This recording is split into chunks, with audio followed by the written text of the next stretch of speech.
É uma imensa honra estarmos aqui nessa noite, num centro que frequentamos muito na época da universidade, quando há muitos anos atrás estávamos estudando em Florianópolis. E para nós realmente é uma alegria. E eu trago também um abraço do pessoal de Blumenau. Não foi somente o avanço tecnológico que marcou o início desse século.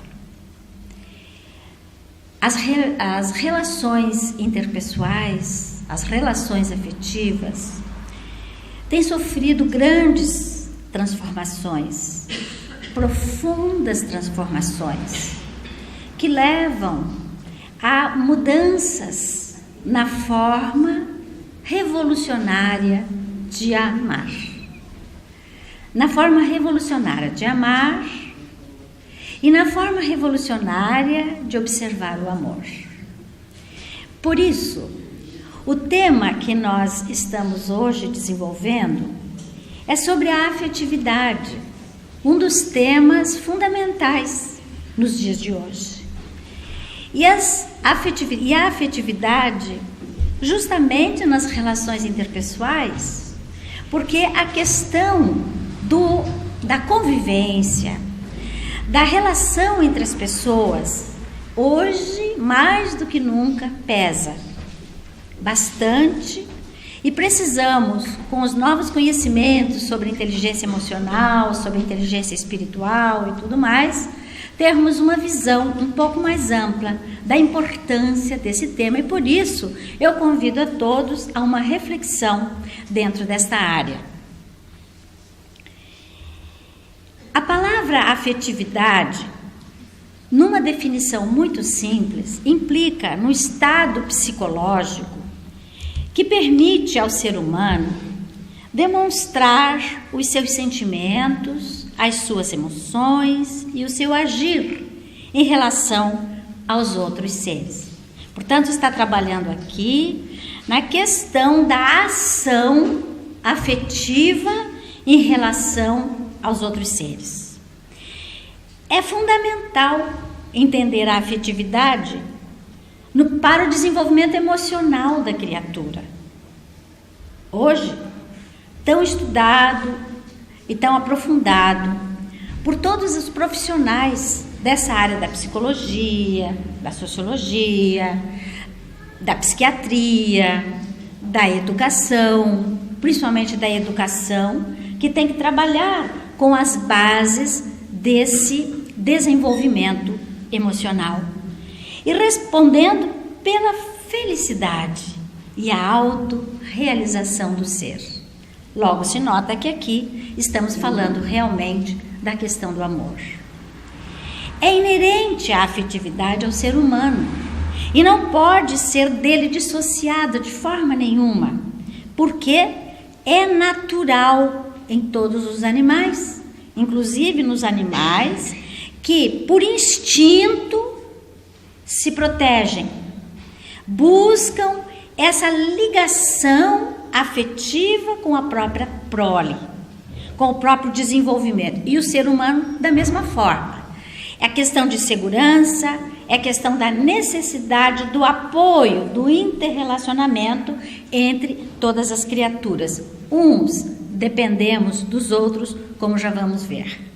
A questão da relação interpessoal. Afetividade na relação interpessoal. É marcada e é inserida num contexto social, qualquer relação interpessoal. E é vital para o entendimento das pessoas, de todos os seres que se ligam. Allan Kardec, na questão 779 de O Livro dos Espíritos, diz o seguinte: o homem se desenvolve por si mesmo, mas nem todos progridem simultaneamente e do mesmo modo. Dá-se então o que os mais adiantados auxiliam o progresso dos outros, por meio do contato social. Como o Espiritismo é o cristianismo redivivo, baseia-se moralmente em toda a moral do Cristo, entendemos que é perfeitamente viável essa colocação dos espíritos na questão 779, uma vez que todo o trabalho de Jesus era na orientação ao desenvolvimento interpessoal. Toda a orientação do Mestre era em função de que o homem cresce e se desenvolve em função do outro, em função do próximo, falava ele. E nós sabemos que o próximo, mais próximo, é aquele que está dentro da nossa casa, que está convivendo conosco no trabalho, nas instituições religiosas, enfim. O próximo é aquele indivíduo que nos auxilia na própria construção pessoal e no desenvolvimento individual. Por isso, o relacionamento interpessoal hoje é um foco em toda a parte de conhecimento nas diversas instituições que trabalham principalmente com esse lado educativo e com esse lado social. Os relacionamentos interpessoais são processados como se fosse uma rede, numa terminologia mais moderna, que se usa a rede do computador, também se usa essa questão de rede, onde estamos completamente conectados, uma pessoa com a outra pessoa, com as várias pessoas. Há uma interligação e, naturalmente, todos somos interdependentes. Não existe ninguém que possa viver isolado. Lá, quando fala da lei de liberdade, na terceira parte do Livro dos Espíritos, os Espíritos dizem que o homem é absolutamente livre quando ele está sozinho. Porque no momento em que ele tem uma única pessoa ao seu lado, ele já tem que observar direitos e deveres em relação ao outro ser. Por isso, o interrelacionamento, essa interdependência que temos uns dos outros, até para nascer, até para que o nosso corpo físico se faça, se processe, se crie e possa nos ser um instrumento necessário como espíritos. Portanto, precisamos uns dos outros. E começamos o nosso trabalho em relação à afetividade pelo lar. Eu sou educadora e entendo que o lar é a base de todo o processo da educação. É o espaço de convivência socioeducativo, onde é necessário haver um calor humano que realmente seja básico para todo o desenvolvimento da área afetiva daqueles que crescem, estão se desenvolvendo naquele lar, onde todas as criaturas que ali habitam são responsáveis por essa ligação e por essa interdependência inicial, primária e básica do ser humano. A família realmente é um campo.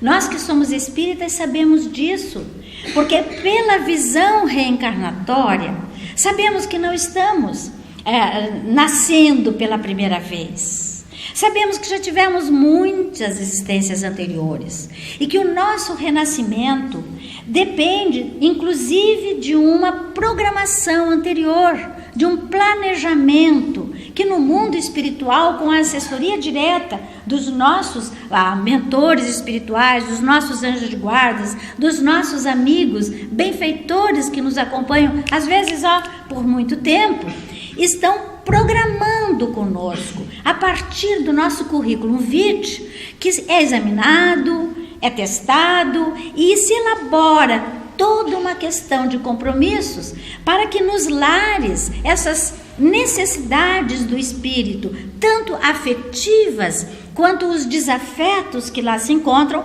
possam conciliar em si, possam se harmonizarem naturalmente de acordo com a lei divina, que é a lei de amor. Quem não estiver dentro dos trilhos naturais estabelecidos pela lei divina e pela lei de causa e efeito, que é uma lei divina e imutável, portanto ela vai vigir de qualquer maneira, precisa aprender a se adequar e a se tornar absolutamente quites com a lei natural. E isso acontece a partir das inúmeras reencarnações que necessitam aqui daquelas pessoas, daqueles nossos amores, daqueles que conosco se comprometem, que vêm na frente, que nos oferecem a possibilidade de um corpo, que estabelecem para nós uma casa e um lar, que a diferença todo mundo sabe, que a casa é de tijolo, o lar é de afeto, é esse calor humano, para que a linguagem da afetividade realmente possa se estabelecer numa continuidade natural naquele lar e na vida dessas criaturas. Tudo começa pela fase do namoro, que em qualquer idade cultiva a capacidade de encantar, de cativar. Nós estamos daqui uma semana comemorando aí o Dia dos Namorados. Falou em afetividade, falou em amor, nós estamos falando desta relação interpessoal mais íntima, amorosa, básica, para que este lar, que acabamos de nos referir, campo de ação e de compromissos, possa realmente se efetivar.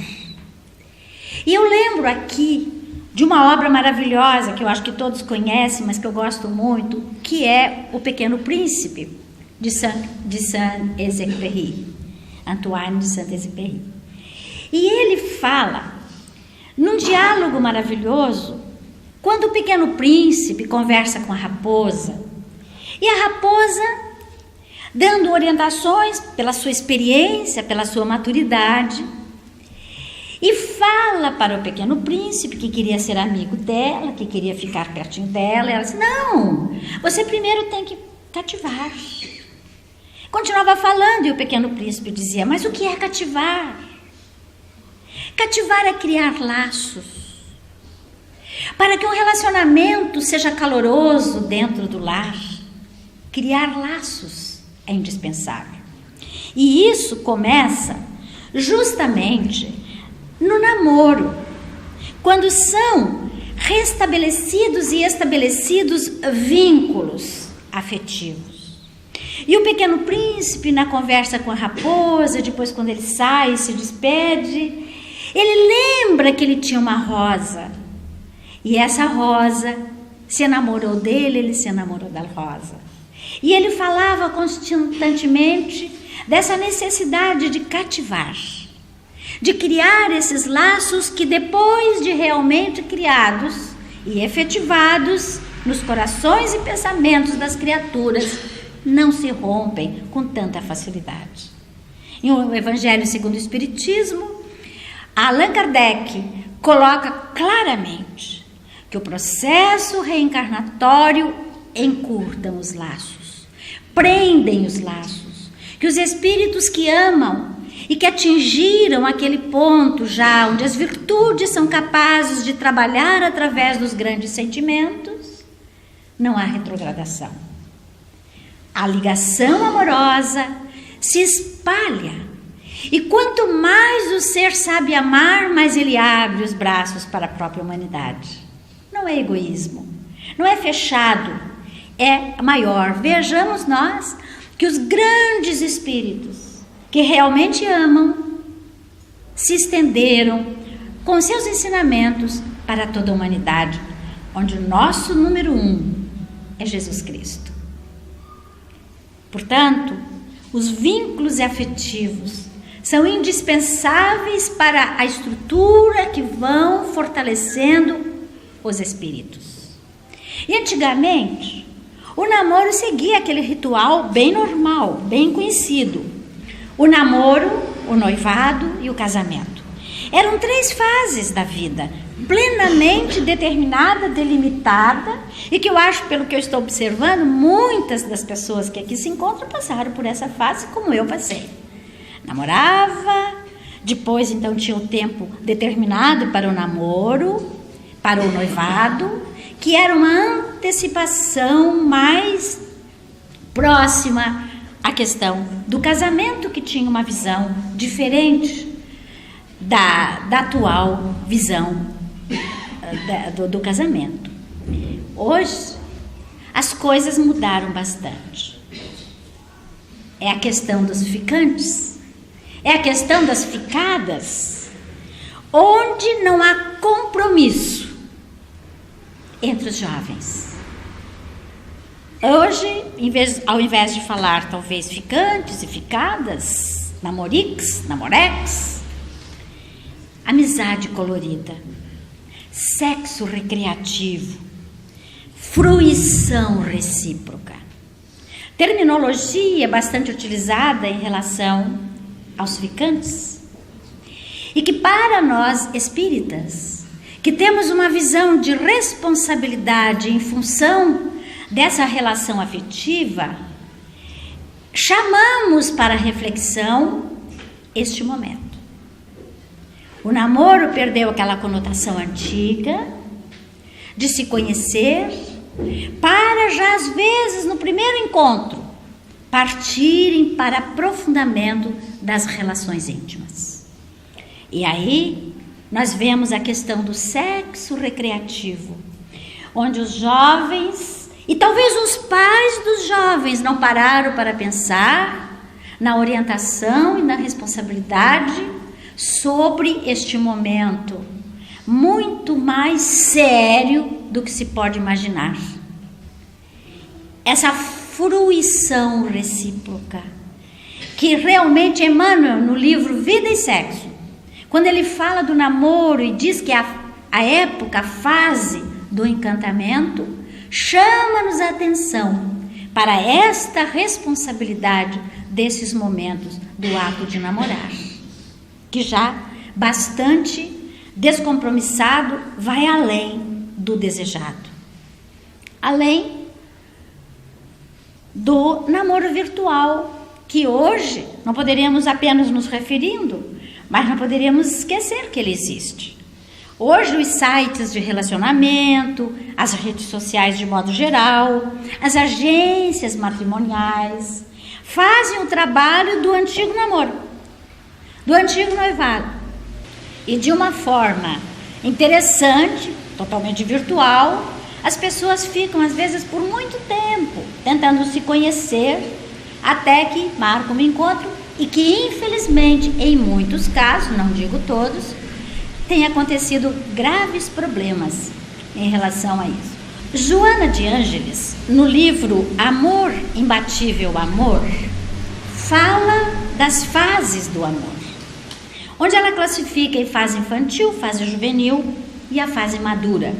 Aqui numa síntese muito rápida, nós nos referimos às 3 fases que deve ficar clara na nossa cabeça o seguinte, que não é infantil no sentido de ser os primeiros e da fase da maturidade apenas os últimos.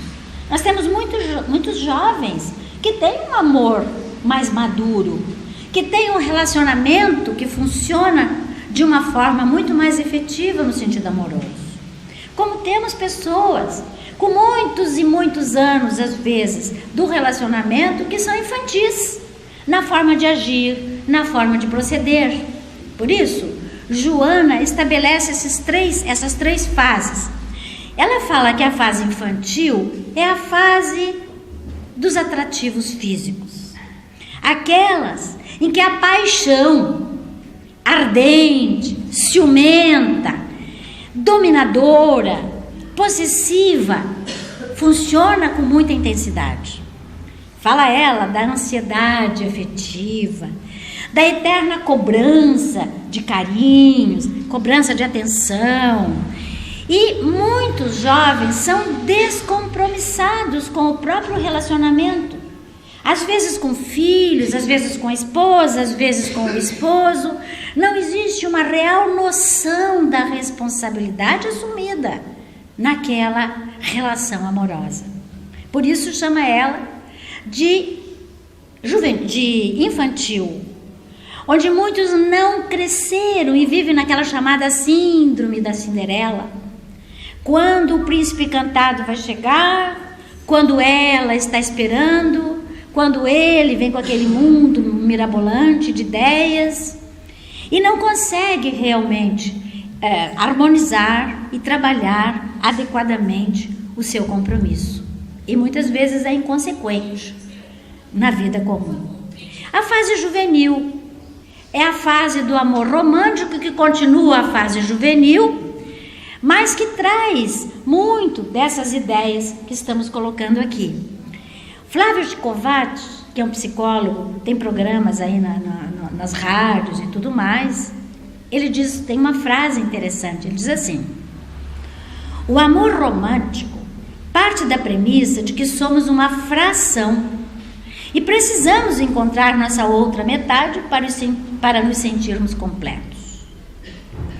Como se as pessoas, para serem felizes, precisassem que o outro as fizesse ou as tornasse felizes.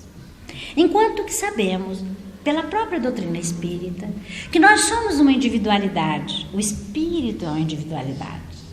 E com o outro, ou apesar do que o outro fizer, ele terá que lutar, trabalhar para construir a sua felicidade. Porque a felicidade é o destino natural do espírito estabelecido pela lei divina. A perfeição todos buscamos. E para isso o trabalho é nosso. É um trabalho de construção pessoal. Não há como o outro, falando, impondo por decreto, se conseguisse mudar o nosso comportamento e dessa forma mudar o nosso status da infelicidade para a felicidade. Não. Nós somos individualidades que precisamos do outro, que crescemos ao lado do outro, mas que temos que aprender que as virtudes devem ser desenvolvidas, que isso é um trabalho de internalização do conteúdo que vamos recebendo e que precisamos trabalhar em nós. E que a vida, na busca dessa felicidade, não significa que não tenha dificuldades, que não tenha problemas. Isso faz parte ainda da nossa vida, atual existência. Mas que, se soubermos trabalhar, como nos fala a questão, podem anotar e verificar, 920, 921 e 922 de O Livro dos Espíritos, que trata da questão da felicidade, e vamos ver que os Espíritos dizem, o homem pode ser tão feliz quanto possível na Terra, mesmo com as suas dificuldades, porque tudo depende do modo de encarar, do modo de agir, das estratégias que utilizamos para atingir essa felicidade e para atingir esse crescimento que nos levará à felicidade. Por isso, Zicovati, no meu entender, acertou a colocação dele, porque nós somos uma individualidade e não uma fração que precisamos de outras frações para nos fazerem felizes. Há realmente uma visão. E aí se questiona, por que algumas pessoas se apaixonam, vivem um mundo mágico, um mundo de encantamento, e quando casam, logo em seguida o relacionamento se torna muito difícil. Não só difícil, mas muitas desilusões, muita amargura, muitas promessas que não são atingidas. E aí, por que isso tudo acontece? Mesmo se houve um planejamento anterior no mundo espiritual, como falamos há pouco. E no Evangelho segundo o Espiritismo, há uma frase que nos ajuda a entender melhor.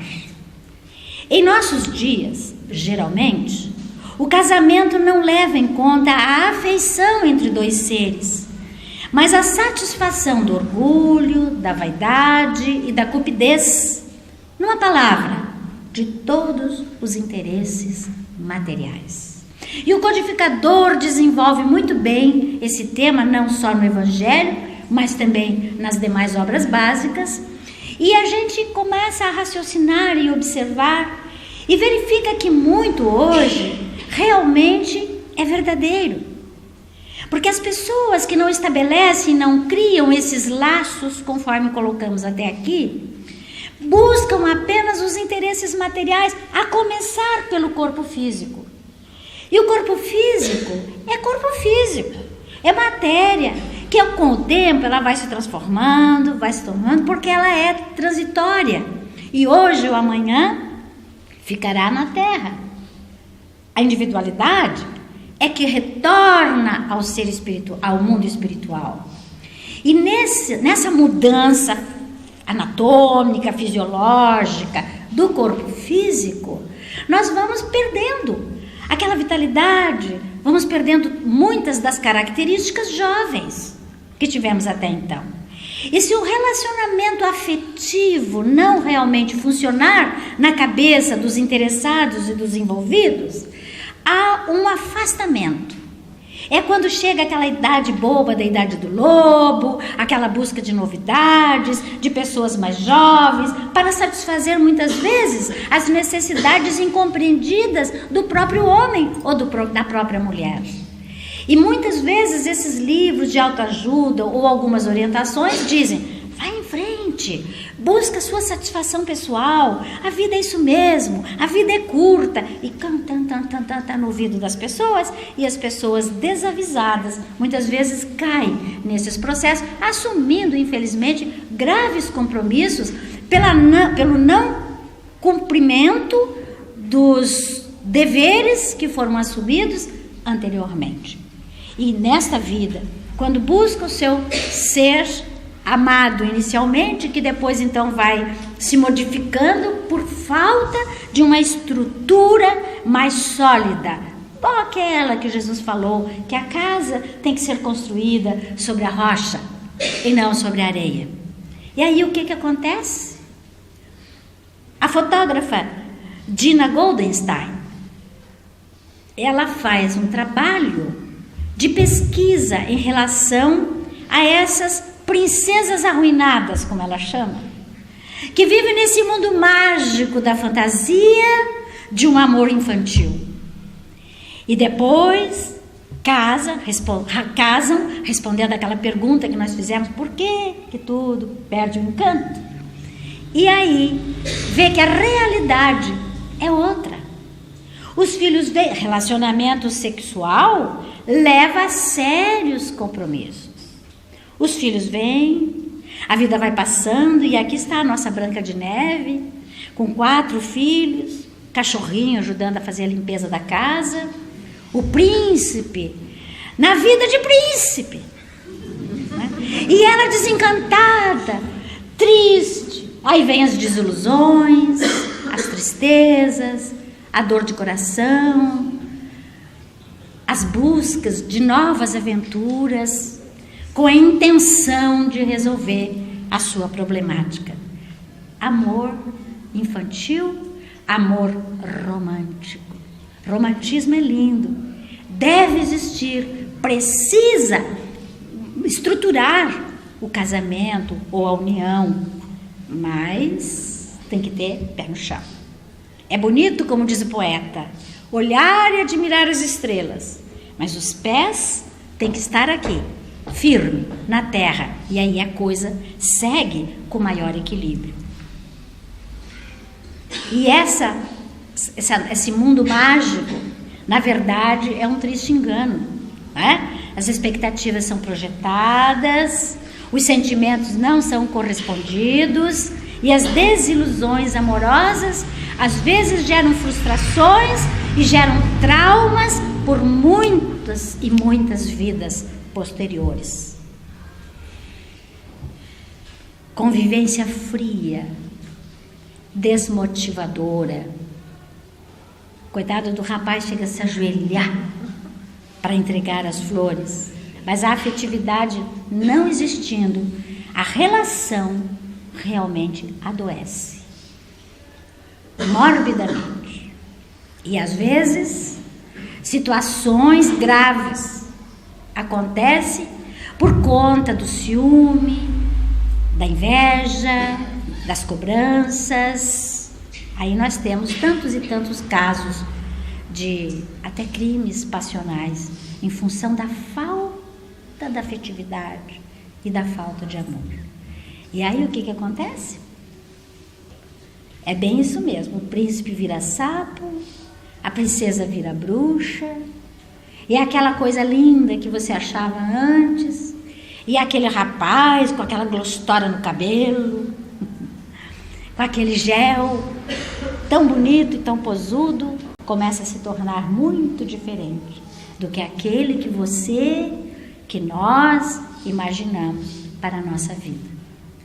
Tudo, muitas vezes, por uma precipitação, por uma ingenuidade, por uma falta de preparo nas famílias. E como conviver anos de forma saudável e realizadora?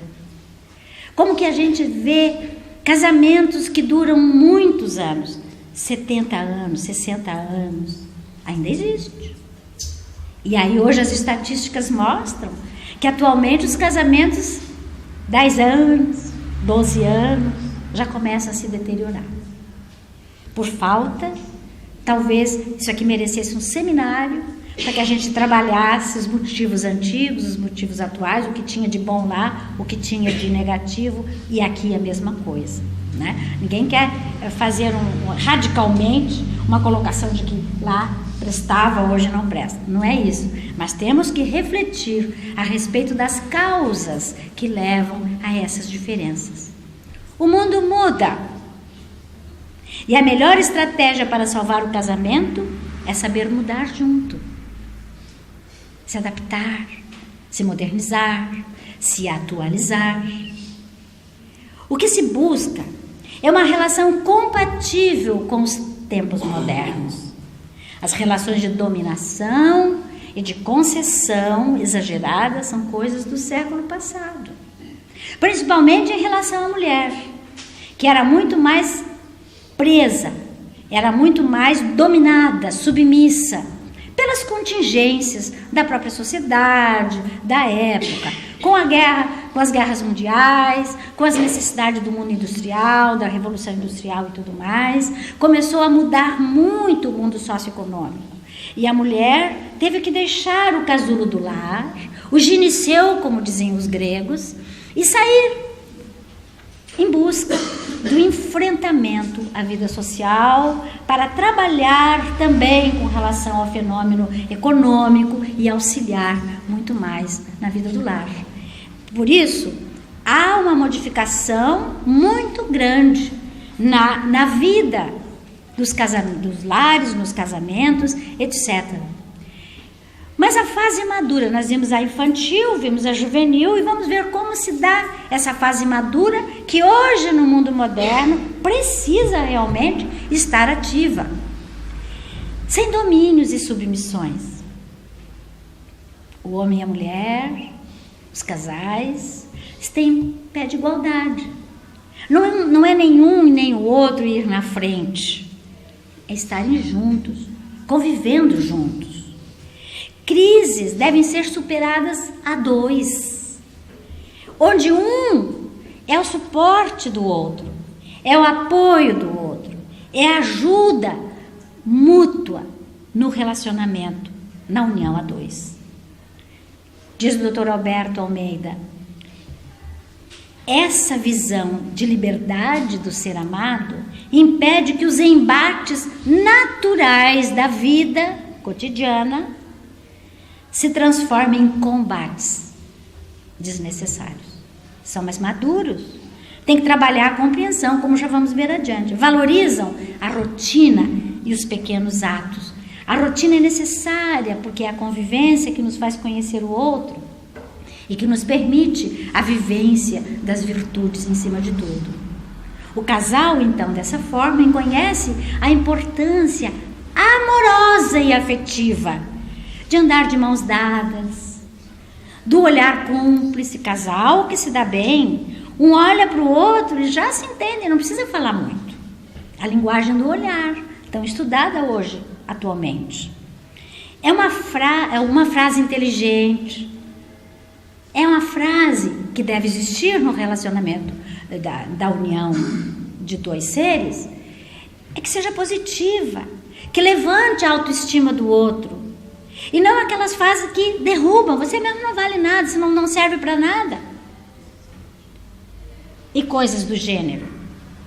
Um sorriso de alegria. Quando o casal levanta um abraçar o outro. Não é aquela coisa emburrada, que o outro diz bom dia. Bom dia por quê? Né? Você não vai me dar um abraço? Por quê? Dormimos a noite inteira junto. Né? É um trabalho, como é que eu escrevi aqui? Importância do trabalho e da realização profissional, da valorização de um e de outro em relação ao trabalho de um e de outro. Né? E não um, porque ganha mais do que o outro, humilhar e desvalorizar o trabalho do companheiro ou da companheira. Né? Não parar no tempo, portanto se atualizar, acompanhar, modernizar e aceitar a maturidade. O casal tem que aprender a envelhecer juntos, um ao lado do outro. Ambos envelhecem. E meus irmãos, a lei da gravidade funciona para os dois. E não somente para a mulher, como muitos pensam. A gente tem que raciocinar naturalmente sobre isso. Essa sinergia, essa união, essa afetividade é que vai assegurar um relacionamento mais amigável e mais unido. Então, de tempos em tempos, é preciso renovar a relação, voltar a namorar. Os casais têm que entender isso. Não é só no dia dos namorados oferecer uma florzinha. Bonito, bom, ótimo, maravilhoso. Mas não basta. Um dia oferece a flor e o resto só dá espinho. Não funciona. Alimentação amorosa mantém o tônus da vitalidade, da relação, da empatia, cuja energia sustenta o cotidiano mesmo da união a dois. Namorar é uma doação da maturidade. Por isso eu falei há pouco, eu estou me referindo ao namoro, tem da infantil, tem o juvenil e o maduro. E muitos pensam que namorar é coisa de adolescente. Não é. Quantos viúvos se encontram? Quantos separados encontram um outro e que vai ser um relacionamento feliz? Quantos casamentos, sob orientação profissional, melhoram o relacionamento? Melhoram todos, os dois, orientados no acompanhamento maduro, modificam o modo de agir. E não é difícil, porque é no dia a dia, é a forma de trabalhar, de conversar, que exige esta afetividade que estamos nos referindo aqui.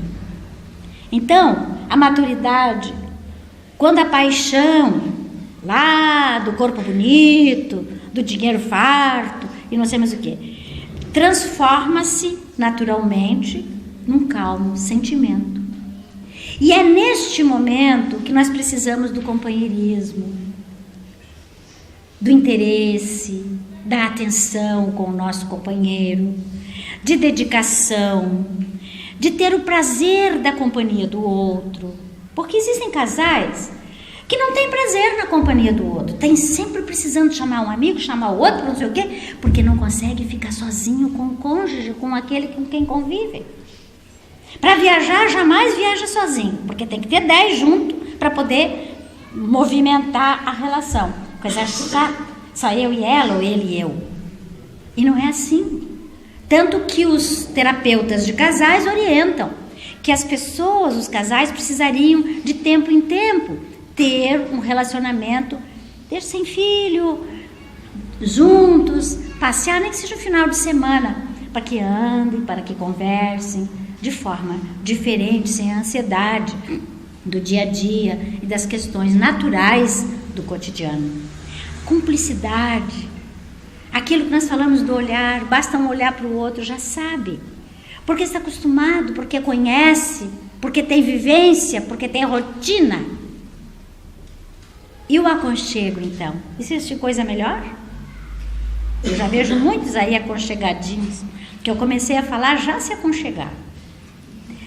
E a Joana de Ângeles também tem uma frase um pouco comprida, mas eu acho que vale a pena prestar bem atenção e acompanhar o que ela diz, porque ela fala de uma forma sábia. Ela diz assim: quando o amor se instala nos sentimentos, a distância perde o sentido geográfico e o espaço desaparece, porque ele tem o poder de preenchê-lo e colocar os amantes sempre próximos, pelas lembranças de tudo quanto significa a arte e a ciência de amar. E continua dizendo: uma palavra evocada, um aroma sentido, uma melodia ouvida, qualquer detalhe desencadeia toda uma série de lembranças que o trazem ao tempo presente, ao momento feliz. E se nós estivéssemos num seminário, nós pararíamos aqui para pedir que cada um refletisse nestes momentos e lembrasse quantas lembranças já passaram e que ficam completamente deixadas de lado no momento de relacionamento. E diz Emmanuel, o sábio espírito pela psicografia de Chico Xavier, acima da conjunção corpórea, fácil de concretizar, é imperioso que a dupla se case em espírito, sempre mais em espírito, dia após dia, diz o espírito Emmanuel. E lá no Evangelho segundo o Espiritismo, Allan Kardec fala: mas na união dos sexos, a par da lei divina material, comum a todos os seres vivos, há outra lei divina imutável, exclusivamente moral, que é a lei do amor. E a lei da união dos sexos é indispensável em qualquer relacionamento que atente para a necessidade da propagação da espécie, para a procriação. E por isso ela é fácil de concretizar. Mas a lei do amor deve realmente marcar o relacionamento.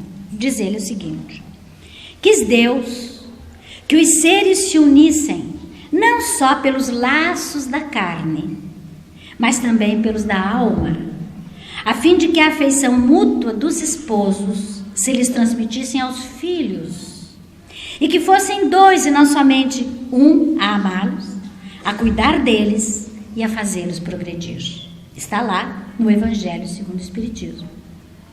Aqui nós já estamos entrando num novo componente, não só dos enamorados, mas dos filhos que estão vindo. E aí nós sabemos perfeitamente da importância do processo de gestação, de toda a preparação da união do casal para que essa criança venha. E aqui eu gosto muito dessa frase, desta afetividade de um marido romântico com equilíbrio e maturidade. Diante da gravidez da mulher, ele manda por e-mail essa mensagem: bom dia, minha irretocável forma redonda, você é perfeita, girando ao meu redor. Que mulher não gostaria de ouvir isso, hein? Qualquer um. Porque ele está vendo essa situação, este processo da mulher de forma absolutamente elevada, onde ele, responsável também por este mesmo processo, está ali, junto, acompanhando, valorizando aquela mulher, aquela mãe. E aos pais, diz a doutrina, cabe o dever e a responsabilidade de educar e de cuidar dos filhos. Relacionamento interpessoal de interdependência. Devem eles proporcionar a afetividade e estruturar as relações, estimulando realmente para o futuro. A grande responsabilidade dos pais em relação aos filhos é a missão educativa, porque eles têm que prever que daqui desta fase é que teremos o futuro dos nossos filhos, dos nossos jovens de modo geral. E começa pelo choro. Lá no Livro dos Espíritos está claramente dizendo que o choro estimula o interesse dos genitores e provoca os cuidados necessários. Mesmo que este espírito que renasce naquele lar seja um desafeto. Mas a misericórdia divina é tão grande, é tão boa, é tão justa, que ela entrega para aquele casal uma coisinha deste tamanho, indefeso, completamente indefeso. E o animal homem e mulher, tá? Ser humano, é o mais frágil e indefeso que existe em relação a todos os animais. Ele depende até colocar no seio para que ele aprenda a mamar. E por isso, essa fase é muito importante. Jean Piaget, um grande educador, diz o seguinte: a predominância da afetividade deve orientar as primeiras reações do bebê. Afetividade. E Gustav Jung, também um especialista nessa área, ele diz: a mãe exerce efeito psíquico alimentador.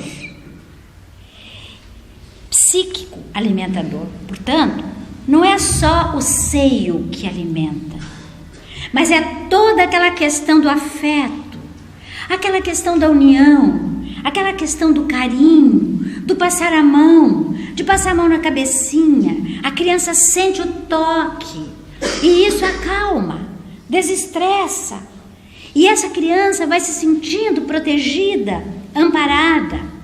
E à medida que ela vai crescendo, que ela vai se desenvolvendo, se tornando capaz, pelo desenvolvimento do próprio organismo, dos seus órgãos, ela vai então aumentando o seu relacionamento interpessoal.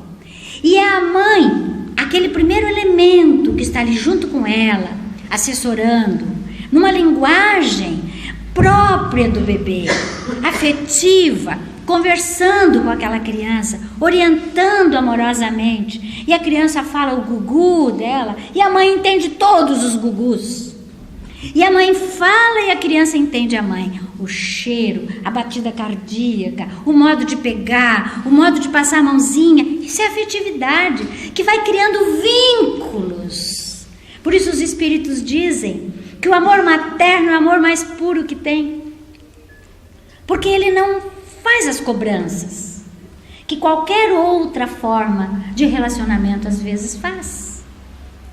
E é nesse primeiro tempo que os pais mais se relacionam com bebês. Existem mães que não fazem isso, que são frias, que são distantes. Existem pais amorosos que fazem esse trabalho da mulher. O que é importante? Que o casal faça. Que o casal pense na importância da afetividade, desse carinho em relação ao bebê. E quando ele começa a se preparar para andar, diante das quedas e dos desequilíbrios, ele precisa de apoio, de incentivo, de estímulo, de treino, de persistência. E isso vai garantir não só o andar fisicamente do bebê, mas vai garantir o andar na vida. Se ele tem o apoio nesta fase, não assim, levanta para cair de novo, né? Que mole que você é. A criança é pequenininha, gente, ele está aprendendo a andar, mas isso penetra a sua alma pela própria vibração, na colocação da palavra do pai ou da mãe ou da avó, de quem quer que seja, para colocar isso na criança. E esse momento do ensaio e erro da criança na vida, para aprender a andar, a falar e a fazer tudo o que ele começa a fazer, depende muito dessa ligação afetiva e amorosa dos pais para que ele se harmonize e tenha o equilíbrio na vida futura. Psicologicamente, a esterilização do equilíbrio e da segurança depende das experiências do ambiente familiar, que é a primeira escola, que é o primeiro núcleo da educação. E é ali que a criança aprende as habilidades afetivas de relacionamento. Uma mãe que nunca beija um filho, um pai que nunca se aproxima de um filho, ele cria uma distância no relacionamento. E se o filho não tem distância dos pais, como ele será com os chefes, com os colegas, na escola, no trabalho, depois? É aquele que se encolhe sempre com medo de cair e ser jogado de lado, de ser chamado, ironizado ou coisa do gênero? Psicologicamente, as habilidades afetivas começam no lar. E existem várias interferências. A inteligência, claro, né, para a aprendizagem, a vontade, o interesse, as necessidades, mas muito a empatia. Essa possibilidade dos pais entrarem de acordo com as necessidades dos seus filhos, dos seus amigos.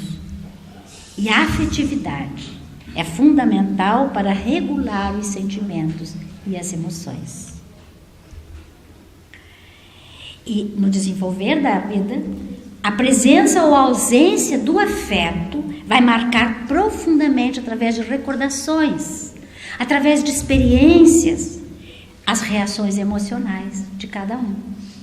E muitas vezes a gente vê o filho maior com traumas, com frustrações, com agressividade, com dificuldade de aprendizagem, não arranja amigos, etc, etc, etc. E não sabemos buscar lá no início, na base, a causa de tudo isso.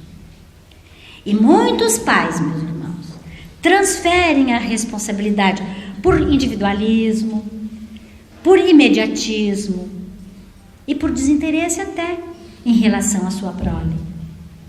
Jogam os filhos para outros cuidarem, alegando muito trabalho, alegando isso, alegando aquilo, e esquece que este trabalho missionário de educação é fundamental e é um compromisso dos pais em relação à educação dos filhos. Vínculos são rompidos, podem causar dores, sofrimentos e marcarão uma criança por muito tempo. O Dr. José Martins Filho, que foi reitor da Unicamp, num trabalho que ele fez muito grande a respeito desse tipo de abandono, ele diz: hoje o abandono existe em gaiolas de ouro. Às vezes, muito bem pagos os empregados, colégios muito bem remunerados, e aquilo que a criança precisa do apoio, da mão no ombro, do seu pai, do abraço da sua mãe e tudo mais, ele não tem. Cuidado para que reflitamos adequadamente a respeito de tudo isso. Os pais são responsáveis pela harmonia e o equilíbrio do lar e devem doar carinho e gentileza, atenção, saber ouvir o filho, saber falar com ele, elogiar criteriosamente, nada de excesso e nem de privilégios de um filho para o outro. Isso o filho sente muito bem. Programar diversões juntos para que os laços se unam mais, caminhadas, por exemplo, conversando, né? Tantas coisas. Orar em conjunto. A família precisa fazer o seu evangelho no lar, orar em conjunto e compartilhar as atividades domésticas. A mãe não é empregada dos filhos, nem o pai. O pai e a mãe, junto com os filhos, numa cozinha, no domingo, no feriado, trabalhando em equipe, filhos sendo orientados pelas mães, que muitas vezes são omissas em relação a esse tipo de comportamento. Arruma sua cama, tira sua mesa, tira o prato da mesa. Não faça da mãe a sua empregada. A vida em família é um trabalho em equipe. E isso vai formando o caráter do filho. É importante na família expressar claramente o amor. E dizer, eu gosto de você, você é importante para mim, eu te amo. E não é aquela coisa, né? Ah, você, eu não preciso dizer, você sabe. Não é assim que muitas e muitas vezes acontece? Dizer, os avós são importantes no relacionamento da família, mas os avós têm que ficar atentos.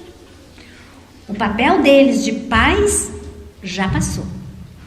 Hoje, o papel dos avós é um papel de apoio e não de assumir netos. E não de interferir na educação dos netos. E não de passar os pais dos seus netos, né, os seus filhos, para trás, confundindo a cabeça do neto. Os avós são apoio. Jamais devem assumir o compromisso próprio dos pais. Conversar à mesa é uma coisa importante para a família. Hoje é muita correria. Arranja um horário. Fim de semana se não consegue todo dia. Que todo mundo sente e converse. Valorizar programas e atitudes que geram vínculos afetivos entre todos os membros. E os jovens precisam das pessoas, das palavras, dos gestos, dos exemplos, dos modelos e buscam uma referência nos próprios pais. Por isso os pais têm que ter a consciência de que eles são referências para os filhos. E quando os pais falham, não adianta o filho querer condenar o pai ou a mãe. Cada um responderá pelos seus atos. Aos filhos compete o eterno agradecimento aos pais, a começar por terem oferecido o corpo físico que lhes permite a vivência física. E não compete aos filhos julgar os pais, mas compete aos filhos, sim, buscar nos pais os melhores exemplos e saber discernir aquilo que os pais estão fazendo correto ou que não estão fazendo correto, para que ele possa seguir o que é bom e deixar de lado as coisas que não são tão boas. Porque os pais são pessoas, erram também, eles não são perfeitos. Mas essa relação pais e filhos é grave, é importante e deve ser, de preferência, muito afetuosa. O desenvolvimento e o comportamento que eles vão influenciar é o emocional, é o cognitivo, social, espiritual. Tanto é importante que se um filho está no colégio, começa a ir mal na aula e começa a ter dificuldade de aprendizagem, o que faz o professor ou o diretor? Manda chamar os pais e pergunta: está tudo bem dentro da sua casa? Porque se não estiver bem, o filho reflete lá onde ele estiver. Porque ele se sente inseguro, insatisfeito, triste. E a inteligência emocional que hoje se estuda tanto para trabalhar as nossas emoções e colocá-las no momento adequado, nas diferenças entre as pessoas, nas divergências que possam haver, porque isso é normal, ninguém é igual ao outro, cada um tem seu modo de ver, de sentir e de agir. Podem divergir, mas não precisam competir no sentido de um ir a vias de fato em relação ao outro. Saber trabalhar este lado. Diálogo é importante, a compreensão, sinceridade, respeito e a afetividade, até para dizer para o outro aquilo que acha que o outro deve modificar. E aí nós vemos que conviver é a arte realmente de se relacionar. É uma arte. É um trabalho que tem que ser feito com carinho, com atenção, com jeito, porque é uma arte. E nos relacionamentos, de modo geral, se pergunta: você é um bom ouvinte? Você tem a capacidade de prestar atenção naquilo que o outro está dizendo, ou é daquele que fala e não deixa o outro falar? Você tem demonstrado empatia? Procura se colocar no lugar do outro? Compreensão? Sensibilidade? Compaixão? Piedade? Não é peninha, é compaixão. É uma virtude de compreensão. Solidariedade, gentileza. Gentileza gera gentileza. Se um está falando com o outro e o outro começa a agredir, começam a levantar a voz, e a coisa vai saindo diferente. É necessário muita responsabilidade e disciplina para a gente aprender a conviver, que é uma arte, mas tem que usar a razão, o raciocínio, para que a gente saiba o momento, a hora certa e de fazer as coisas, né? Disciplina vem de discípulo, que quer dizer aprender, que implica numa aprendizagem da afetividade. A química da amizade é importante, né? E depende da lei de sintonia, depende da afinidade, da atração, da simpatia e do compartilhamento dos talentos e das limitações de cada um. O respeito às limitações do outro, a necessidade da gente ter a sinergia, esse processo onde participa-se com o outro nos bons e nos maus momentos. Isso na família, entre amigos, em qualquer situação. E isso ajuda a inspirar confiança entre as pessoas. E a afetividade no trabalho, não é? Prazer em servir. Quando Jesus, falando aos discípulos, ele diz: quem quer ser o primeiro, seja aquele que serve.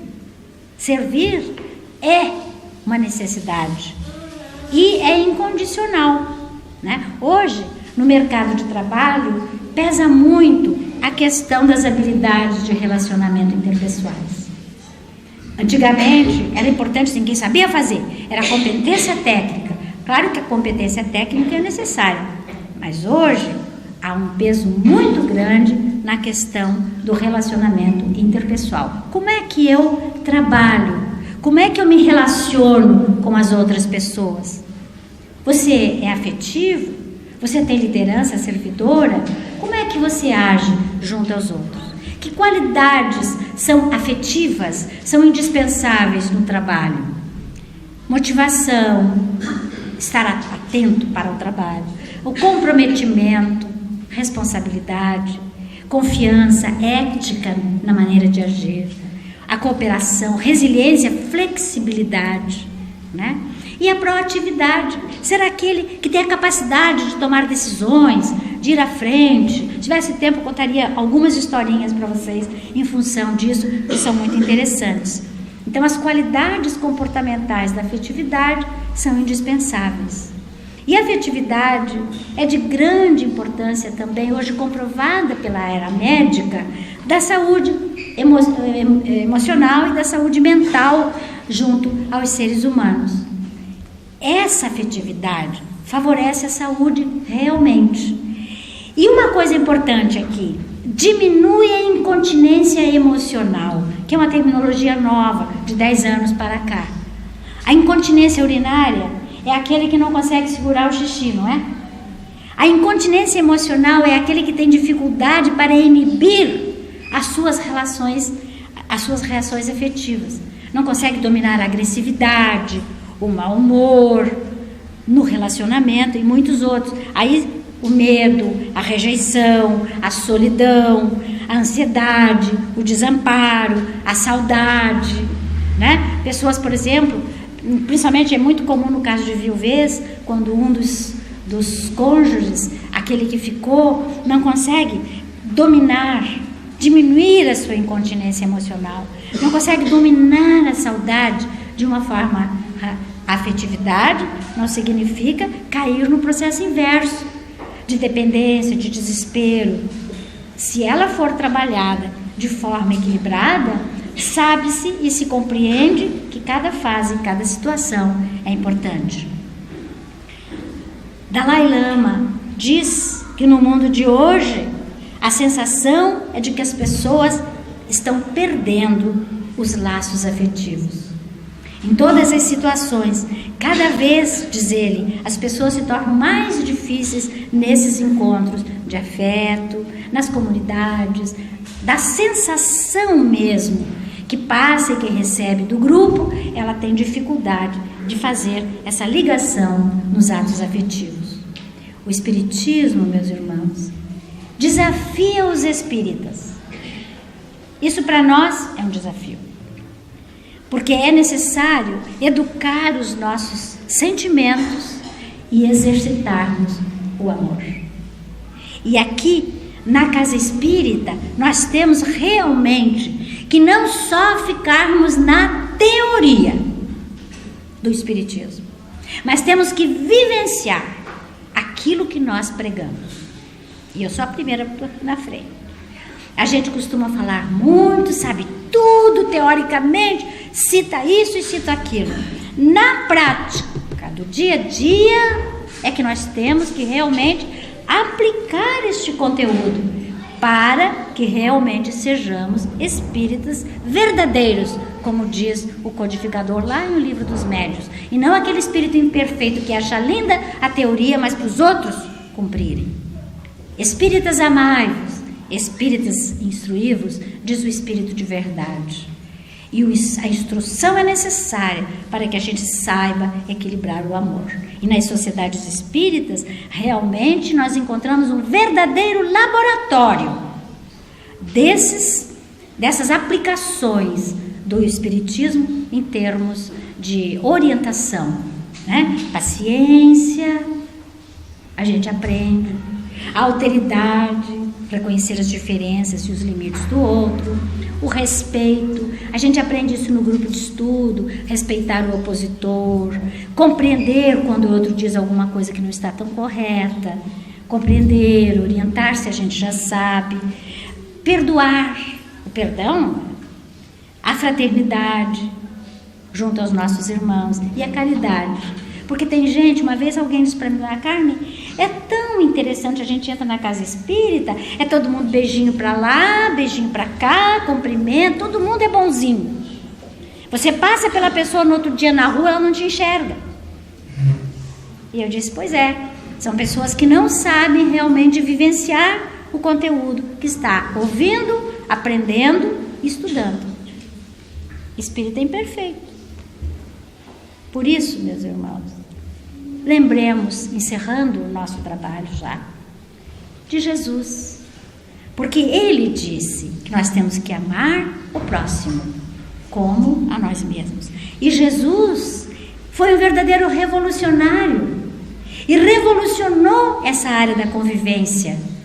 Revolucionou em tudo o que ele disse, em todos os momentos.